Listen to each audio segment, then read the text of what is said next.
Dr. Chad Schaefer here, physical therapist. I want to talk about an exercise I call hinged over cervicals.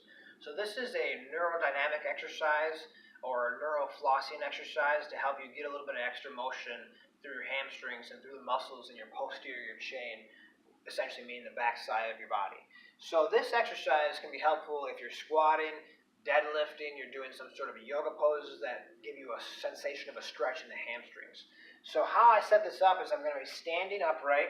My knees are going to be relatively straight. I'm going to place both my hands on my knees. I'm going to slouch down. Yeah, you can slouch down. My head's going to drop down. Again, my hands are directly over my knees, slightly pushing backwards. And the push is going to give me a little bit extra sensation of a stretch.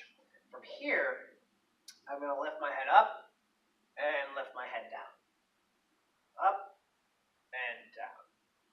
So I'm going to do that about 20 or 30 times, and what that does is just helps to move the nerves, we think, in the lower leg back and forth, kind of like a flossing motion.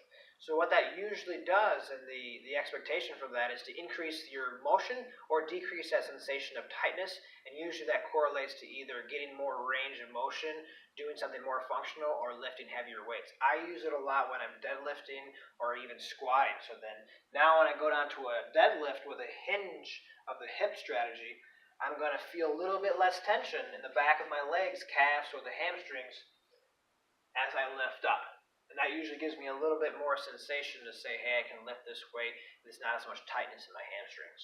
Thanks for watching.